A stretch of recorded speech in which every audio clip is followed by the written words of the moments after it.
আল্লাহ সুবহানাহু ওয়া তাআলা আপনাকে বলতেছেন হাইয়া আলাস সালাহ, তুমি সালাতের দিকে আসো।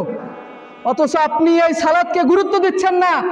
আপনি নিজের খেয়াল খুশি মতো বসে আছেন, আপনি আড্ডা দিতেছেন, মানুষের গীবত করতেছেন, চা খেতেছেন, বিড়ি খাতেছেন, যত ধরনের খারাপ কাজ আছে আপনি সবগুলো করতেছেন। কিন্তু আপনি হাইয়া আলাস সালাহ এই বাক্যকে আপনি গুরুত্ব দিচ্ছেন না।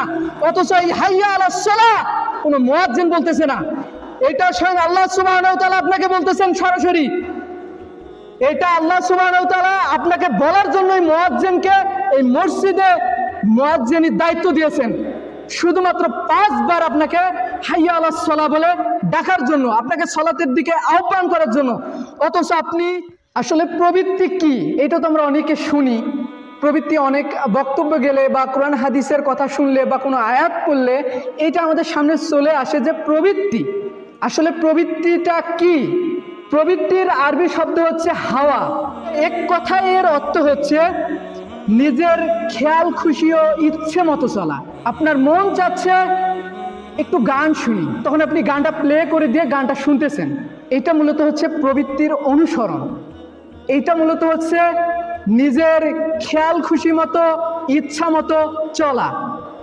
এক কথায় শরীয়তের যেগুলো নিষেধ, যেগুলো আল্লাহ সুবহানাহু ওয়া তাআলা আমাদের করতে নিষেধ করেছেন, কিন্তু এগুলো আমাদের অন্তর চাচ্ছে যে গান একটু শুনি, অথচ গান শোনা হারাম। একটু সুদ খাই, অথচ সুদ খাওয়া হারাম। একটু ওই লোকটাকে গালি দেই। আমার জমিতে একটা ছাগল, আমি যেগুলো চাষ করছি, যে কোনো কিছু একটু ছাগল এসে ক্ষতি করছে, আমি যে লোকটাকে বলবো বা বোঝাবো, এটার একটা উত্তম পদ্ধতি আছে যেটা কোরআন ও সহিহ হাদিস থেকে আল্লাহ সুবহানাহু ওয়া তাআলা এবং রাসূল সাল্লাল্লাহু আলাইহি ওয়াসাল্লাম আমাদের শিক্ষা দিয়েছেন। কিন্তু আমরা ওই পদ্ধতিটাকে ফলো না করে আমরা আমাদের মন চাইলো অমুকের বাচ্চা অমুক, তোর ছাগল আমার জমিতে আসে, এ খায় ও খায়, যত ধরনের খারাপ বাক্য আছে আমরা এটা ইউজ করলাম। এইটা মূলত হচ্ছে প্রবৃত্তির অনুসরণ।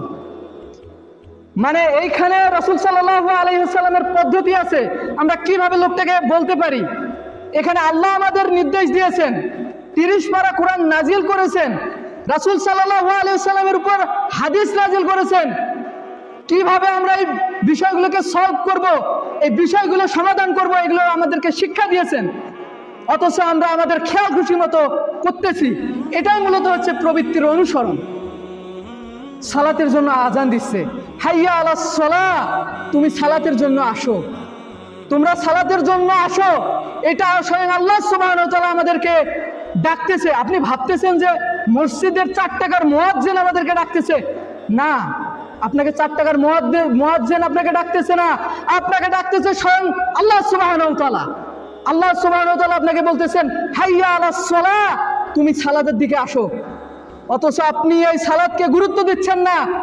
আপনি নিজের খেয়াল খুশি মতো বসে আছেন, আপনি আড্ডা দিতেছেন, মানুষের গীবত করতেছেন, চা খেতেছেন, বিড়ি খাতেছেন,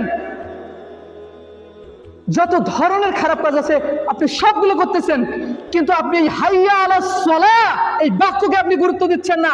অথচ এই হাইয়া আলাস সালাহ কোনো মুয়াজ্জিন বলতেছে না। এটা স্বয়ং আল্লাহ সুবহানাহু ওয়া তাআলা আপনাকে বলতেছেন সরাসরি। এটা আল্লাহ সুবহানাহু ওয়া তাআলা আপনাকে বলার জন্যই মুয়াজ্জিনকে এই মসজিদে মুয়াজ্জিনের দায়িত্ব দিয়েছেন, শুধুমাত্র 5 বার আপনাকে হাইয়া আলাস সালাহ বলে ডাকার জন্য, আপনাকে সালাতের দিকে আহ্বান করার জন্য। অথচ আপনি আল্লাহ সুবহানাহু ওয়া তাআলার এই ডাকটাকে গুরুত্ব না দিয়ে আপনি দুনিয়াবি কাজে মত্ত আছেন। এইটাই মূলত হচ্ছে প্রবৃত্তির অনুসরণ। যে প্রবৃত্তির অনুসরণ করবে সে জাহান্নামে যাবে। জাহান্নামীদের লক্ষণ হচ্ছে প্রবৃত্তির অনুসরণ করবে। আল্লাহ সুবহানাহু ওয়া তাআলা সূরা নিসার 135 নম্বর আয়াতে বলেন, ফালা তাত্তাবিউল হাওয়া আন তা'দিলু, তোমরা ন্যায় বিচার করতে প্রবৃত্তির অনুসরণ করো না। আল্লাহ সুবহানাহু ওয়া তাআলা এই আয়াতে আমাদেরকে প্রবৃত্তির অনুসরণ করতে নিষেধ করলেন। আল্লাহ সুবহানাহু ওয়া তাআলা আমাদেরকে এই আয়াতে প্রবৃত্তির অনুসরণ করা থেকে নিষেধ করলেন। এটা কি আপনার দাদা করেছে নাকি নানা করেছে? এইটা পৃথিবীর সৃষ্টিকর্তা। আরে আল্লাহ সুবহানাহু ওয়া তাআলা আমাদেরকে যে ইবাদত করার সুযোগ দিয়েছেন, তাকে সেজদা করার যে সুযোগ দিয়েছেন, এটা কি ছোটখাটো ব্যাপার? আল্লাহ সুবহানাহু ওয়া তাআলা চাইলে 1 সেকেন্ডের মধ্যে আপনাকে আমাকে এই পৃথিবীকে ধসিয়ে দিতে পারে। যে আল্লাহ সুবহানাহু ওয়া তাআলার ক্ষমতা যদি এখানে বর্ণনা করা হয়, এটা শেষ করা যাবে না। সেই আল্লাহ সুবহানাহু ওয়া তাআলা আপনাকে এই প্রবৃত্তির অনুসরণ থেকে নিষেধ করলেন। তাহলে কি এটা কি ছোটখাটো ব্যাপার? এটা কি ছোটখাটো ব্যাপার? এটা কিন্তু একটা অনেক বড় ব্যাপার। আল্লাহ সুবহানাহু ওয়া তাআলা আমাদের প্রবৃত্তির অনুসরণ করতে নিষেধ করেছেন।